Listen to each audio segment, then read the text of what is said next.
మీ ఏం IT AI job అయితే join next it challenge. Job తెచ్చుకోండి, 5 లక్షలు తీసుకోండి.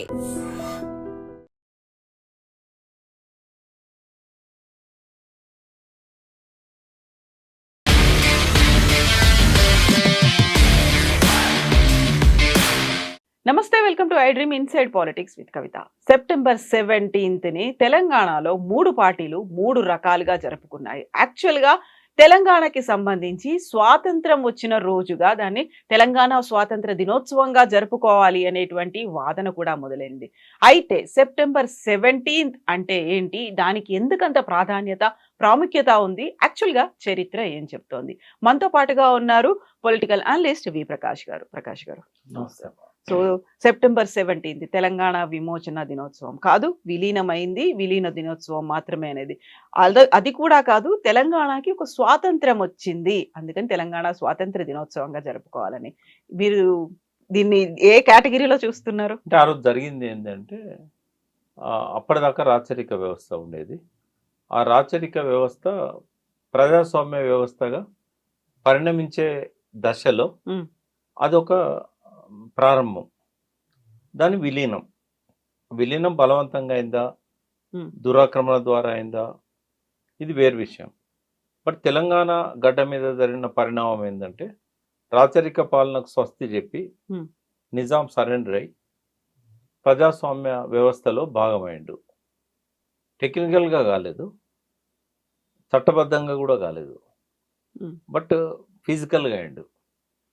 టెక్నికల్గా చట్టబద్ధంగా జనవరి 26, 1950 ఆ రోజు వరకు నిజాం సంతకంతోనే ఫర్మానాలు వచ్చినాయి. అంటే అప్పటిదాకా నిజామే రాజు. అయితే అదివరకేమో నిజాం సర్వస్వతంత్రుడు. కానీ ఈ 17 సెప్టెంబర్ 1948 తర్వాత ఆయన ఒక పప్పెట్, ఒక కీలుబొమ్మ. ఎవరి చేతుల్లో? నెహ్రూ నియమించిన జనరల్ చౌదరి, కొంతకాలం పాటు వెల్లోడి సివిల్ సర్వీస్ అధికారి, ఆయన చేతిలో ఒక కీలుబొమ్మలాగా వాళ్ళు డ్రాఫ్ట్ తయారు చేసి నా సంతకం పెట్టాడు. అంతకుముందు ఒక సంవత్సరం ఏమో సెప్టెంబర్ 17 కంటే ముందు కాసిం రజ్వీ లాయక్ అలీ చేతిలో కీలుబొమ్మ ఉన్నాడు. ఆ లాస్ట్ 2-3 సంవత్సరాలు అంటే 48 సెప్టెంబర్ 17 నుంచి జనవరి 26 ముందు, అంతకుముందు ఒక 1.5 year లాయక్ అలీ అండ్ కాసిం రజ్వీ. అంతకంటే ముందు బ్రిటిష్ వాళ్ళ కంట్రోల్లో ఉన్నప్పుడు, స్వాతంత్రానికంటే పూర్వం, ఒక 3 అంశాల్లో తప్ప స్వతంత్రుడు ఆయన. డిఫెన్స్, విదేశీ వ్యవహారాలు, కమ్యూనికేషన్స్, ఈ 3 తప్ప మిగతా అన్నిట్లో అతనికి పూర్తి స్వాతంత్రత ఉండేది. అయితే ఆ రాచరిక పాలన నుంచి భారతదేశం ప్రజాస్వామ్య దేశం, ఆ ప్రజాస్వామ్య వ్యవస్థలో భాగం కాగలిగాడు. ఆ ప్రయాణం అనేది 48 సెప్టెంబర్ 17 నుంచి మొదలై జనవరి 26, 1950 అంటే ఒక 15-16 నెలల పాటు అదొక టిపికల్ సిచ్యువేషన్. ఇదంతా విలీన ప్రక్రియ. అయితే విలీన ప్రక్రియ ఎట్లా జరిగింది అంటే, దురాక్రమణ ద్వారా జరిగింది, బలవంతపు విలీనం, అది ఫోర్స్ఫుల్ విలీనం. ఇప్పుడు ఆపరేషన్ పోలో అని దురాక్రమణ అనొచ్చా, బలవంతపు విలీనమా? అది 100% దురాక్రమణ. ఆ దురాక్రమణ ద్వారా ఏం కోరుకున్నారంటే బలవంతపు విలీనం. అంటే ఆర్మీతో దాడి చేసి, ఇది పాత భాషలో చెప్పాలంటే రాజుల కాల భాషలో, యుద్ధం చేసి గెలిచారు. పటేల్ సైన్యం వచ్చి స్వతంత్రమైన హైదరాబాద్ మీద యుద్ధం చేసి గెలిచారు. కాకపోతే ఇప్పుడు తనంతట తను ఒక సపరేట్ స్టేట్ గా ఉండాలనుకున్నారు. దానికి సంబంధించి ఐక్యరాజ్య సమితి కూడా ఆయన తీర్మానాలు చేసి పంపించారు, తన ప్రతినిధులను కూడా పంపించారు. మొత్తం దేశమంతా కాకుండా తనకంటూ దేశం నడి మధ్యలో ఆయన ఒక దేశాన్ని ఏర్పాటు చేసుకోవడం, తన సైన్యాన్ని ఏర్పాటు చేసుకోవడం. ఆయనకు బ్రిటిష్ వాళ్ళు స్వేచ్ఛను ఇచ్చారు. 565 సంస్థానాలకు వాళ్ళ ఫ్రీడమ్ ఇచ్చారు. వాళ్ళు ఏమన్నారంటే, దేశాన్ని విభజించినప్పుడు ముందు పాకిస్తాన్ను విభజించారు. మహమ్మద్ అలీ జిన్నా కోరిక ప్రకారం పాకిస్తాన్ను విడదీశారు. గాంధీ గారికి ఇష్టం లేదు, నిరాహార దీక్ష కూడా చేశాడు పాకిస్తాన్ విభజనకు వ్యతిరేకంగా. వాళ్ళ కల్లోలం జరిగింది. సో 14 ఆగస్టు నాడు వాళ్ళకు స్వాతంత్రం వచ్చింది. ఒకరోజు ముందు 15 ఆగస్టు నాడు మనకు వచ్చింది.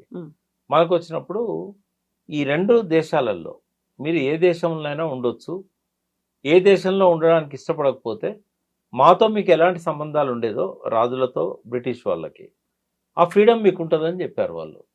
వాళ్ళు భారతదేశాన్ని అంతా కూడా లిబరేట్ చేసి కాంగ్రెస్ చేతిలో పెట్టలేదు. ఈ సంస్థానాలకు ఫ్రీడమ్ ఇచ్చారు వాళ్ళు. Princely states 565. అందులో ఒక 3 రాష్ట్రాలు 3 సంస్థానాలు విలీనం కావడానికి కొంత ఘర్షణ వాతావరణం ఏర్పడ్డది. మిగతా 562 పీస్ఫుల్గానే జరిగినాయి. ఆ 3 జునాగఢ్ కానీ, కాశ్మీర్ కానీ, హైదరాబాద్ కానీ. జునాగఢ్ ఏమో రాజు ముస్లిము, అతను పాకిస్తాన్ పారిపోయాడు గొడవ అయిన తర్వాత. భారత సైన్యం కూడా పోయింది అక్కడికి. బట్ ఏ యుద్ధం అవసరం లేకుండానే ఆయన పారిపోయాడు. ఇంకా ఎంత భయంతో పారిపోయాడంటే ఒక సంఘటన చెప్తాను, సీరియస్గా ఉంది కాబట్టి. ఆయన చాలామంది భార్యలు ఉంటారు రాజులకు, ముస్లిం రాజులకు చాలామంది ఉంటారు. ఆ రోజు పారిపోవడానికి అర్ధరాత్రి పూట పాకిస్తాన్ నుంచి ఫ్లైట్ తెచ్చుకున్నాడు, చార్టర్డ్ ఫ్లైట్ ఎక్కినాక రన్వే మీద అంటే ఇంటికి పోయిండు, అన్ని తీసుకొచ్చిండు, అని లేసుకున్నాడు, భార్యలందరినీ పిలిచిండు, కూర్చోబెట్టుకున్నాడు. ఫ్లైట్ కదిలింది, ఒక ఆవిడ ముత్తుకున్నది, అయ్యో నేను ఈ బంగారం మత్తులో పడిపోయి నా బిడ్డను వదిలేసిన, నా చిన్న బిడ్డ మంచంలో ఉంది, కొంచెం ఆపండి నేను పోయి తీసుకొచ్చుకుంటా అని చెప్పి. ఆమె ఫ్లైట్ దిగిందో లేదో ఆమె కర్మానికి వదిలేసి ఆ రాజు పారిపోయాడు, నన్ను ఉంటే ఎక్కడ చంపుతారు అని. అంత భయం జునాగఢ్. ఆమె బిడ్డ ఏమైంది అనేది చరిత్రకు అందలేదు తర్వాత కాలంలో. అంటే అట్లా భయభ్రాంతులు అయిపోయిన ఆ రాజులు. కాశ్మీర్ దగ్గరకు వచ్చినప్పుడు హరిసింగ్ ఏంటంటే ముందు స్వతంత్రంగా ఉండాలనుకున్నాడు. బట్ తప్పనిసరి పరిస్థితుల్లో అక్కడ ట్రైబల్ మిలిషియా అనేది బార్డర్లో ఉండే, పాకిస్తాన్ బార్డర్లో. అక్కడ వాళ్ళు సైన్యము వాళ్ళందరూ కలిసి ఆ దురాక్రమణ మొదలుపెట్టారు మళ్ళీ ఆ ప్రాంతం మీద. ఇది స్వయం నిర్ణయాధికార హక్కు ఉండాలనే తర్వాత కాలంలో వచ్చింది. ముందైతే కబ్జా పెట్టుకుందాము, యుద్ధం చేద్దామని చెప్పి కొత్తగా లిబరేట్ అయిన ఇండిపెండెన్స్ వచ్చిన ఇండియా మీద మొదలు దాడి చేసింది పాకిస్తాన్. జిన్నా బతికే ఉన్నాడు అప్పుడు. అయితే ఆయన ఆధ్వర్యంలోనే కాశ్మీర్ మాది అని చెప్పి ఆ రకంగా మొదలుపెట్టారు. కొంత పాక్ ఆక్రమిత కాశ్మీర్ అని మనం ఏదైతే అంటున్నామో ఆ ప్రాంతం అది వాళ్ళ చేతిలో పోయినా ఇంకా తప్పదని చెప్పి శరణ్ వచ్చాడు హరిసింగ్. రాజా హరిసింగ్ ఇన్స్ట్రుమెంట్ ఆఫ్ యాక్సెషన్, ఒక స్వయం ప్రతిపత్తి కావాలని చెప్పి కోరుకొని ఆర్టికల్ 370 కింద వాళ్ళకి రాజ్యాంగంలో ఆ ప్రొటెక్షన్ ఇచ్చారు. ప్రత్యేకమైన జెండా, ప్రత్యేకమైన రాజ్యాంగం కాశ్మీర్కు దక్కింది.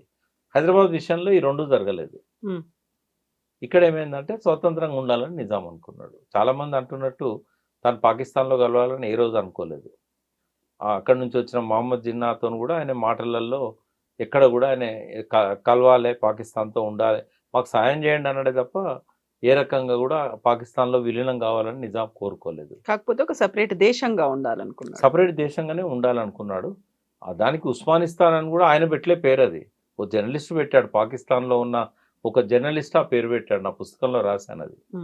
అయితే కాసిం రజ్వీ మాత్రం ఇస్లామిక్ స్టేట్ కావాలని చెప్పేసి దాన్ని పాకిస్తాన్లో కలపాలి, మనం ఇట్లుంటే బతకలేము, భారతదేశం ఎప్పుడైనా దాడి చేయొచ్చు, కాబట్టి పాకిస్తాన్తో విలీనం కావాలని ప్రెజర్ తెచ్చాడు. ఆ ప్రెజర్కి నిజాం ఈల్డ్ కాలేదు.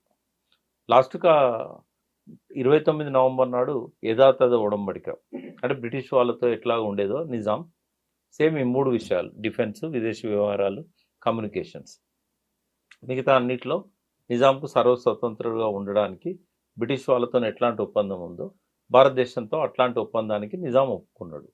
సంతకాలు కూడా అయిపోయినాయి 29 నవంబర్ నాడు. 1 year పాటు ఒప్పందం అమల్లో ఉండాలి. ఈ లోపలనే సర్దార్ పటేల్ ఇక్కడ జరుగుతున్న పరిణామాలు కొన్ని ఆయన దృష్టికి వచ్చి మళ్ళీ నిజాం ఆయుధాలు తెప్పించుకుంటున్నాడు. రక్షణ మనమే కదా చూడాల్సింది, దాన్ని ఉల్లంఘించి చేస్తున్నాడు. రూపాయిని ఇక్కడ నిషేధించాడు హైదరాబాద్ స్టేట్లో. ఇదంతా జరుగుతున్నదని చెప్పేసి ఆయన మార్చిలో ఆయన నోటీస్కి వచ్చి లాభం లేదు, మనం తీసుకోవాలి దాన్ని. అయితే మెయిన్ ప్రధాన కారణం హిడెన్ ఎజెండాస్ ఉంటాయమ్మా ఏ పనికైనా. రాజకీయాలలో ఎవరు కూడా ఓపెన్గా చెప్పరు, బయటికి చెప్పేది ఒకటి ఉంటుంది, లోపల వాళ్ళ ఆలోచనలు వేరుంటాయి. వాస్తవంగా ఆ రోజు సెప్టెంబర్ 17 కారణం ఏంటి అంటే ఇక్కడ కమ్యూనిస్టుల ఆధ్వర్యంలో 3000 గ్రామ రాజ్యాలు ఏర్పడ్డాయి. అంటే తెలంగాణలో ఒక 10,000 గ్రామాలు ఉంటే 3000 గ్రామాలలో కమ్యూనిస్టుల అధికారం ఎస్టాబ్లిష్ అయింది. ఆ గ్రామాలన్నీ నిజాం భూస్వాములకు, దేశ్ముఖులకు ఇచ్చిన గ్రామాలు. కమ్యూనిస్టులు వాళ్ళని తరిమేశారు, బండి వెనుక బండి కట్టుకొని ప్రతాప్ రెడ్డిలు వెళ్ళిపోయారు. ఇంకా గ్రామాలన్నీ కూడా ఫ్రీ అయిపోయినాయి. ఆ భూములన్నీ కూడా రైతులు దున్నుకుంటున్నారు. 10 లక్షల ఎకరాల పంపిణీ జరిగింది. ప్రతి గ్రామంలో కమ్యూనిస్టుల ఆధిపత్యం నెరవేరింది. ప్రతిరోజు పండగ వాతావరణం ఉండేది. మద్యపాన నిషేధం అమలు చేశారు, స్వచ్ఛందంగా తాగుడు నిషేధం చేశారు. గ్రామాలలో సాయంత్రం ఏంటంటే రోజు బతుకమ్మలు, కోలాటాలు, ఎందుకంటే శతాబ్దాలుగా పీడనకు గురైన గ్రామాలన్నీ కూడా అవును. దొరలు పారిపోయాలని చెప్పి సంబరాలు చేసుకున్నారు. రజాకార్ల దుర్మార్గాలు జరిగిన దగ్గరనేమో ఈ దొరలే రజాకార్లను తీసుకొచ్చి ఈ వాళ్ళ గుండాలను వాళ్ళకి యాడ్ చేసి దాడులు చేయించారు. వాస్తవంగా రజాకార్ల అకృత్యాలల్లో 60-70% అనుకోవచ్చు అంతా నాన్ ముస్లిమ్స్. ఉమ్, వాళ్ళను కూడా రజాకార్ల పేరుతోనే మనం పిలవాలి. ఓన్లీ ముస్లిమ్సే కాదు రజాకార్లు అంటే. మెజారిటీ రజాకార్లు గ్రామాల మీద దాడులు చేసిన దానిలో హిందువులే ఎక్కువ ఉన్నారు. అందులో పర్టికులర్గా ఈ దేశ్ముఖులు, ఈ వీళ్ళంతా భూస్వాములు, అందరు భూస్వాములు చెడ్డవాళ్ళు ఏం కాదు. బట్ ఎవరైతే ఇస్లాం పాలనే ఉండాలి, నిజాంతోనే మనకు బాగా సౌకర్యంగా ఉంది, ఈ స్వాతంత్రం అవసరం లేదు, నిజాం ఏం చెప్తే అది చేద్దాం, ఇప్పటిదాకా మనకు ఎట్లా గడిచిందో అట్లనే గడవాలి, కాసిం రజ్వీ మనకు దిక్కు అని హైదరాబాద్ వచ్చి కాసిం రజ్వీ శరణుది వచ్చి కొంతమందిని తీసుకొని ఈ రకంగా చేయడం జరిగింది. ఇప్పుడు రజాకార్లు కావచ్చు, పహల్గామ్లో అటాక్ చేసినటువంటి టెర్రరిస్టులు వీళ్ళందరూ ఒకటే అనేటువంటి వాదన కూడా ఉంది. అదే మాట కేంద్ర మంత్రి రాజ్నాథ్ సింగ్ కూడా చెప్పారు. ఆ తర్వాత ఇప్పుడు మీరు చెప్పినట్టుగా దురాగతాలు అయ్యాయి ఇవన్నీ అనుకున్నప్పుడు అక్కడే తెలంగాణ సాయుధ పోరాటము అనేది కూడా కనిపించింది. ఇవన్నీ వచ్చిన తర్వాత ఒక చరిత్ర అనేది ఒకటి జరిగింది. దాన్ని ఒక్కొక్కరు ఒక్కో యాంగిల్లో వాళ్ళ దృక్కోణంలోనే ఎందుకని చెప్తున్నారు? వాట్ ఎగ్జాక్ట్లీ హ్యాపెండ్ అనేది ఎందుకని బయటికి రావట్లేదు యాక్చువల్గా? అంటే వీళ్ళ రాజకీయ స్వార్థం. అసలు 1980 దాకా 80-85 దాకా బీజేపీ ఎప్పుడైతే పుట్టిందో ఆ పార్టీ, అప్పటిదాకా అసలు చర్చే లేదు. Hmm. సెప్టెంబర్ 17 గురించి ఆలోచించిన వాళ్ళు లేరు. పక్క రాష్ట్రాల్లో విలీన దినమని జరుపుకున్నారు. ఇక్కడ దాని గురించి ఎవరు మాట్లాడలేదు. ఎప్పుడైనా ఒక దేశానికి మొత్తానికి స్వాతంత్ర దినం ఉంటుంది, కానీ ఒక్కొక్క ప్రాంతానికి సపరేట్ స్వాతంత్ర దినాలు జరుపుకోరు. మనం భారతదేశంలో విలీనమైనాం. ఎట్లా విలీనమైనది చరిత్ర. కానీ విలీనమైన తర్వాత మన స్వాతంత్ర దినం ఏముంటుందమ్మా? ఆగస్టు 15 ఉంటుంది. కాకపోతే అక్కడ ఉన్నటువంటి పరిస్థితులు కాదు, దీనికి ఇక్కడ తెలంగాణకి సంబంధించి ఒక ప్రత్యేకమైనటువంటి పరిస్థితులు ఉన్నాయి అనేదే కదా. ఇప్పుడు ఎవరో బ్రిటిషర్లు మీరు అనుభవించండి, లేకపోతే మీరు ఏదైతే కోరుకున్నారో అదే అనేది ఒక అగ్రిమెంట్ ఇచ్చిపోయినప్పటికీ కూడా ఇదంతా ఉంది అండర్లో, భారతదేశం అండర్లోనే ఉంది, యూనియన్ ఆఫ్ స్టేట్స్ గా ఉండింది కదా అప్పుడు. అంటే ఇది సపరేట్ దేశం కదా. మీకు ఒక ఎగ్జాంపుల్ చెప్తా, కొంతమంది కోపాలు వస్తాయి. సపరేట్ దేశం అంటుండేంది అంటే భారతదేశం మధ్యలో ఉన్నంత మాత్రాన సపరేట్ దేశంగా ఉండకూడదా?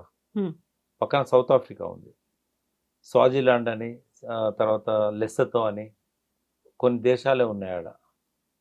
వాళ్ళకి ఇంకా వాళ్ళ ఆధిపత్యం ఉన్నది. బట్ అది ఒక జిల్లా మధ్యలో ఉంటుంది.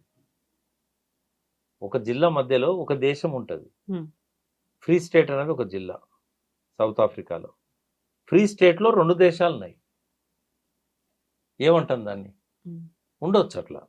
అయితే ఇది సపరేట్ దేశం అని చెప్పడానికి సుప్రీంకోర్టు చెప్పిన ఒక జడ్జిమెంట్ ఉంది. 13 మందికి హైదరాబాద్ హైకోర్టు ఉరిశిక్ష వేస్తుంది. దాని మీద వీళ్ళు సుప్రీంకోర్టుకి అప్పీలు పోతారు. ఎప్పుడు? జనవరి 26, 1950 తర్వాత అప్పీలు పోతారు. 51లో సుప్రీంకోర్టు ఏం చెప్తుందంటే, ఈ తీర్పు ఇచ్చింది ఒక ప్రత్యేక దేశంగా హైదరాబాద్ ఉన్నప్పుడు. జనవరి 26 తర్వాత హైకోర్టు ఇచ్చిన తీర్పులను మాత్రమే విచారించే హక్కు మాకుంది, బాధ్యత మాకుంది. ఇది హైదరాబాద్ భారతదేశంలో కలవక ముందు ఇచ్చిన తీర్పు కాబట్టి మాకు ఎటువంటి అప్పీలేటర్ అథారిటీ మాకు లేదు అని చెప్పి ఆ కేసును డిస్మిస్ చేస్తుంది. అంటే సుప్రీంకోర్టు, భారతదేశ సుప్రీంకోర్టు 1951లో హైదరాబాద్ అనేది భారతదేశంలో లేదు అని తీర్పు చెప్పిన తర్వాత ఇంకెవరం ఎన్ని మాట్లాడుకున్నా ఉపయోగం లేదు కదా. చట్టబద్ధంగా ఆలోచిద్దాం. ఇప్పుడు ఒక విప్లవకారునిగా నా పునాది మొదలైంది. నేను విద్రోహ దినం అనే చెప్పుకుంటూ వచ్చాను. బట్ ఇవాళ ఒక బాధ్యత కలిగిన చరిత్రకారునిగా, నేను హిస్టరీ చదవకపోయినా ఇప్పుడు నేను రాసింది చరిత్ర అయింది. లక్షలాది మంది దాన్ని అభిమానించారు. పరీక్షల్లో, ఎగ్జామ్స్లో కూడా అది ఆ బుక్కే శిరోధార్యం అయింది. ఒక చరిత్రకారునిగా పరిణామం జరిగింది. ఒక చరిత్రకారునిగా నేను విద్రోహ దినం అని చెప్పను, నేను విలీన దినం అనే చెప్తాను. ఎందుకంటే చరిత్రను మనం ఆ రకంగానే చూడాలి. అసలు ఫస్ట్ ఏంటంటే ఈ డిస్కషన్ స్టార్ట్ చేసిందే బీజేపీ. అదివరకు ఇక్కడ ఏం లేదు. మనకు కారులో పోయేటప్పుడు ముందు చూడడానికి పెద్ద అద్దం ఉంటుంది, వెనక్కి చూడడానికి చిన్న అద్దం ఉంటుంది. వెనక్కి చూసుకుంటే డ్రైవ్ చేస్తావా? చేదు జ్ఞాపకాల కోసమే చరిత్రను మనము అప్పుడప్పుడు దానికి గుర్తు చేసుకుంటాం. పరిశోధకులకు అది ఒక వస్తువు అవుతుంది. అవును. కానీ దాని గురించి ప్రతి సంవత్సరం ఇప్పుడు ఒక పుండు పుడుతుంది కాలుకు, అది మాసిపోవాలని చూస్తావా?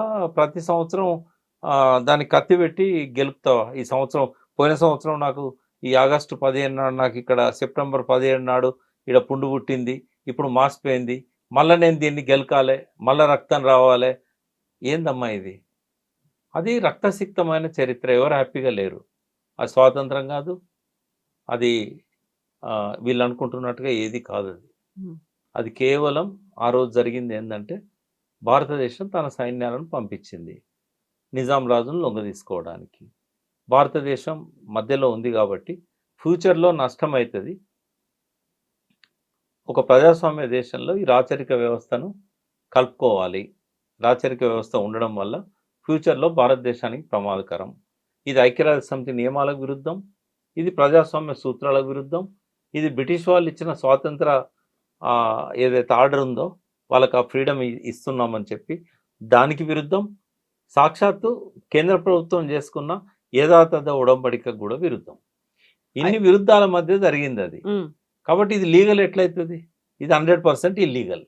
ఇన్ని రకాలైనప్పటికీ కూడా అప్పుడు ఆ కాలంలో హైదరాబాద్ సంస్థానంలో ఉన్న వాళ్ళకి అక్కడ నిజాం పాలనో లేకుంటే రజాకార్ల అరాచకాలు ఇవన్నీ కూడా ప్రజా వ్యతిరేకంగానే కనిపించాయి. వాళ్ళు చేస్తున్నటువంటి అరాచకాలు ఉన్నాయి, అకృత్యాలు ఉన్నాయి, దీని నుంచి మాకు బయటపడాలి, మాకు విముక్తి లభించాలి అనే కోరుకున్నారు కదా. తెలంగాణ గ్రామ సీమల్లో ప్రజలు రజాకార్ల నుంచి విముక్తి కావాలనుకున్నారు, ఈ రకంగా కావాలనుకోలే. వాళ్ళ ఆయుధాలు పట్టుకొని కొట్లాడిన్లు, వాళ్ళని వాళ్ళు డిఫెండ్ చేసుకున్నారు. రజాకార్లు ఎప్పుడు దొంగచాటుగా దెబ్బతీశారు తప్ప ఓపెన్గా దెబ్బతీసింది కాదు. అది దొంగచాటుగా దెబ్బతీశారు. ప్రజల లోపల ఆ సాయుధ పోరాటం అనేది 5 సంవత్సరాల పాటు సజీవంగా ఉంది. అయితే ఆ రోజు జరిగింది ఏంటంటే, రజాకార్ల నుంచి వాళ్ళ పీడను వదిలించింది అనేది ఫ్యాక్ట్. అది అందుకే హైదరాబాద్లో వాళ్ళు వస్తున్నప్పుడు, ఆర్మీ వస్తున్నప్పుడు స్వాగతం పలికారు, పూలు చల్లారు, ఇవన్నీ చేశారు. ఒక సంబరంగా ఒక వాతావరణం అనేది నెలకొన్నది. తరతరాల బూజు మా నిజాం రాజు అని చెప్పి ఆ నిజాంను వదులుకున్నామనే ఒక సంతృప్తి వాళ్ళ లోపల కనబడ్డది. ఇది ప్రజాస్వామ్యం అనేది కాసేపు పక్కకు పెడితే, అది లీగలా ఇల్లీగలా అనేది పక్కకు పెడితే, ఒక రాచరిక పాలనను ముగించడం అనేది ఎవరైనా సంతోషపడతారు. But at the same time ఇదే ఆర్మీ 25,000 మంది వచ్చారు నిజాం లొంగ తీసుకోవడానికి. 4 రోజుల్లో 13 గంటలు స్ట్రగుల్ జరిగింది. వచ్చేటప్పుడు 5 రోజుల్లో 40,000 మందిని చంపేశారు. పండిట్ సుందర్లాల్ కమిటీ నెహ్రూ అపాయింట్ చేశాడు. ఒక జర్నలిస్టు నెహ్రూ తీసుకుపోయాడు విషయాన్ని. మీరు పంపించిన ఆర్మీ హైదరాబాద్ స్టేట్లో ముస్లింలను ఊచకోత కోసింది అని నమ్మలేదు. ఆయన పటేల్ను కూడా సంప్రదించలేదు. ఇంకొక ముస్లిం పెద్ద మనిషి ఉన్నాడు, బహుశా జ్యుడిషియరీ నుంచి ఉండొచ్చు, సుందర్లాల్ నాడు. తర్వాత ఆ జర్నలిస్ట్ను కూడా పెట్టాడు అందులో. వాళ్ళ టూర్ షెడ్యూల్తో సహా ప్రతిదీ కూడా మీకు గూగుల్లో దొరుకుతుంది. ఆర్క్యూస్ ఉన్నది కదా, archives.org. ఏ రోజు ఎక్కడెక్కడ విజిట్ చేశారు, వాళ్ళకి ఎవరెవరు ఏం చెప్పారు, A to Z ఉంది గూగుల్లో. ఇది చాలా కాలం. ఈ రిపోర్ట్ వచ్చాక నెహ్రూ ఏం చేశాడంటే సర్దార్ పటేల్తో డిస్కస్ చేశాడు, ఇంత అరాచకాలు జరిగినాయి అక్కడ అని. దీన్ని బయట పెట్టకు, మత విద్వేషాలు వస్తాయి, జరిగినాయి పొరపాట్లు, రజాకార్ల పేరుతో జరిగినాయి, కాబట్టి మీరు దాన్ని బయట పెట్టకండి అని పటేల్ నెహ్రూను వారించాడు. మోతీలాల్ నెహ్రూ లైబ్రరీలో పెట్టారు దాన్ని, హిడెన్ డాక్యుమెంట్స్లలో. మన్మోహన్ సింగ్ గారు 2014లో దాన్ని బయట పెట్టాడు, కాంగ్రెస్ గవర్నమెంటే పెట్టినప్పుడు. ఓవైసీ గారు పార్లమెంట్లో పెద్ద అలజడి సృష్టించారు. వాస్తవంగా 2 లక్షల మందిని చంపారు, అలా తక్కువ చూపెట్టారు.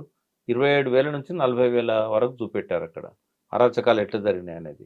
అంటే రజాకార్లు ఇక్కడి నుంచి ఎంత కౌంట్ చేసినా కూడా ఒక లెక్క 870 మందిని చంపారనేది. రజాకార్ల చేతిలో చనిపోయిన వాళ్ళు 870.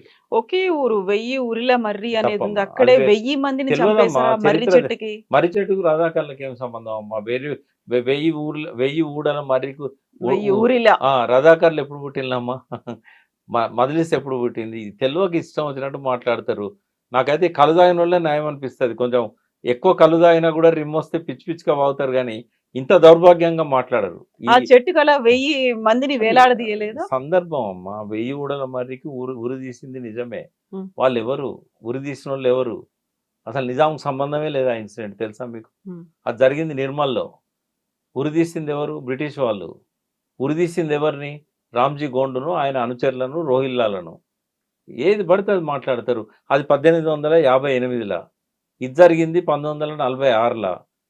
ఎంత తేడా ఉంది చెప్పండి. దాదాపుగా 88 సంవత్సరాల ముందు జరిగిన సంఘటనను పట్టుకొని రజాక్ అనే పదం ఎప్పుడు పుట్టింది, మజ్లిస్ ఎప్పుడు ఏర్పడ్డది? 1925లో ఆర్ఎస్ఎస్ ఏర్పడ్డ తర్వాత 1927లో కదా మజ్లిస్ పార్టీ పుట్టింది.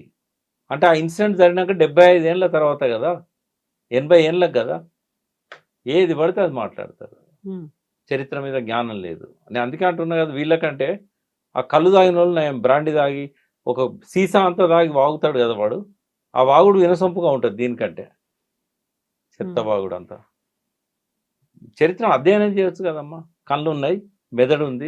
ఇప్పుడే చరిత్ర అధ్యయనం చేయడం అంటే మీరు చెప్పినట్టుగా నా దృక్కోణం ఇది, నాకు తెలిసింది ఇది, చరిత్ర నేను అట్లా విన్నది. ఉండదమ్మా. అది ఇప్పుడు ఎక్కడ ఉంది? నేను నా మనసులోకి మీరు తొంగి చూస్తే అది విద్రోహ దినం చెప్పాలనిపిస్తుంది నాకు. కానీ నా ఇష్టం వచ్చినట్టు చరిత్ర నేనేవన్నీ వక్రీకరించడానికి. నేనేం చెప్తున్నా, యునైటెడ్ నేషన్స్ సెక్యూరిటీ కౌన్సిల్ ఒకటి ఏర్పడ్డది సెకండ్ వరల్డ్ వార్ తర్వాత. వాళ్ళు కొన్ని నియమాలు పెట్టుకున్నారు. భారతదేశం అందులో ఉన్నది. ఉన్నప్పుడు ఆ నియమాల ప్రకారం పోవాలంటే అది దురాక్రమణ అవుతుంది. రాచరిక పాలన పద్ధతులలో ఎవరి దగ్గర కండబలం ఉంటే వాడే దౌర్జన్యం చేసి రాజ్యాలను అలెగ్జాండర్ లాంటి వాడు యుద్ధాలు చేసి స్వాధీనం చేసుకున్నారు. ఏదైనా ఔరంగజేబు లాంటి వాడు. ఆ లెక్కన చూసినప్పుడు ఇది కరెక్టే అవుతుంది.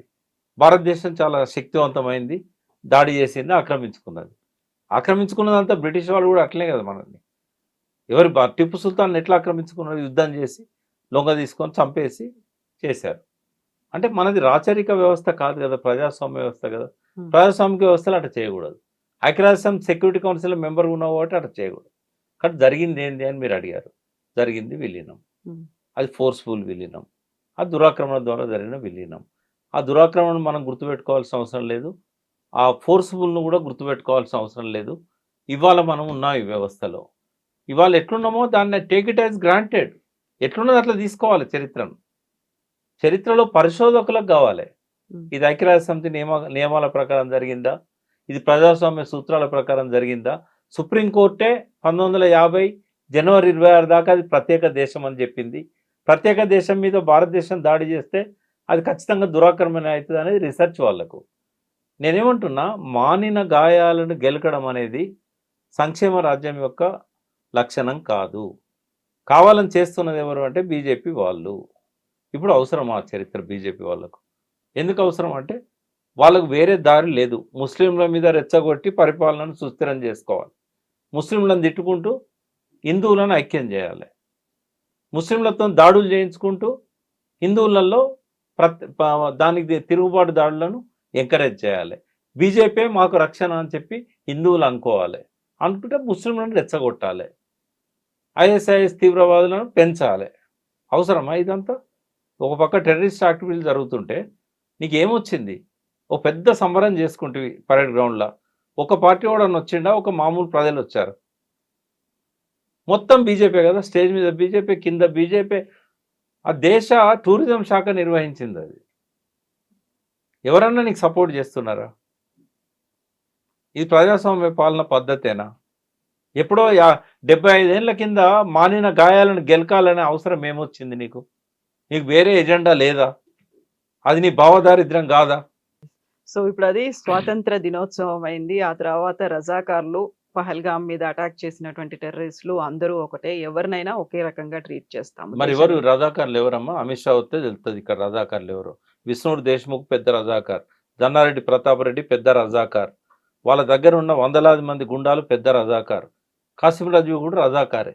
కాసిం రాజు పంపింది 4-5 అయితే 10 మందిని అయితే 50 మందిని వాళ్ళకు తోడిచ్చి బైరన్పల్లిలో ఊచకోత కోసింది, 70 మందిని చంపేశారు ఆ రోజు. అదేవిధంగా గుండ్రాంపల్లిలో చంపేశారు. వాళ్ళ వల్ల మీరు భూతద్దం పెట్టి చూడాలి ముస్లిమ్స్ ఎవరని. వాళ్ళంతా హిందువులు కదా దాడి చేసింది. పహల్గామ్ టెర్రరిస్టులతో రజాకార్లను ఎట్లా పోలుస్తారు? కేవలం మతంకి వస్తుంది జరిగినాయి దాడులు. అవి భూస్వాములు వాళ్ళ ఆస్తులను కాపాడుకోవడానికి జరిగినాయి. కాసిం రజ్వీ బైరన్పల్లిలో అందరినీ ముస్లింలను చేయడానికి దాడి చేయలే కదా. గుండ్రాంపల్లిలో అందరిని ముస్లింలను చేయడానికి దాడి చేయలే కదా. పహల్గామ్ది టెర్రరిస్ట్ యాక్టివిటీ. Hmm. అదే ఒక దేశం మీద ఇంకొక దేశానికి ఉన్న కక్షతోని దొరికిన వాళ్ళ చంపాలని చెప్పి అక్కడ మసూద్ అజర్ ఇచ్చిన డైరెక్షన్లో వాళ్ళు పనిచేశారు. ఇది కాసిం రాజ్వీ డైరెక్షన్లో జరగలే, దేశ్ముఖ్ల డైరెక్షన్లో జరిగినాయి. ఎస్ ప్రకాష్ గారు, థ్యాంక్ యూ సో మచ్ అండి. Thank you. And for more videos, Please subscribe to iDream. Please subscribe to iDream. Please subscribe iDream. And please subscribe to iDream. For more videos, subscribe to iDream. please like, share and subscribe to the channel. Congratulations, iDream. Subscribe to iDream. Subscribe to iDream. So subscribe to iDream Media. iDream की iDream team अंदर की huge congratulations. Please subscribe iDream Media. Please subscribe to iDream. Subscribe iDream. Please subscribe to iDream. iDream అంటే నా కళల ఛానల్ను subscribe చేసుకున్నారు, నోరు తిరుగుతలేదు. మీరైతే గంట గుర్తు కొట్టండి. For more such videos, please subscribe to iDream. Subscribe to iDream. Please subscribe to iDream. Please subscribe iDream Media. Please do subscribe to iDream. Please subscribe to iDream Media. For best entertainment and information, please subscribe iDream. And don't forget to subscribe to iDream.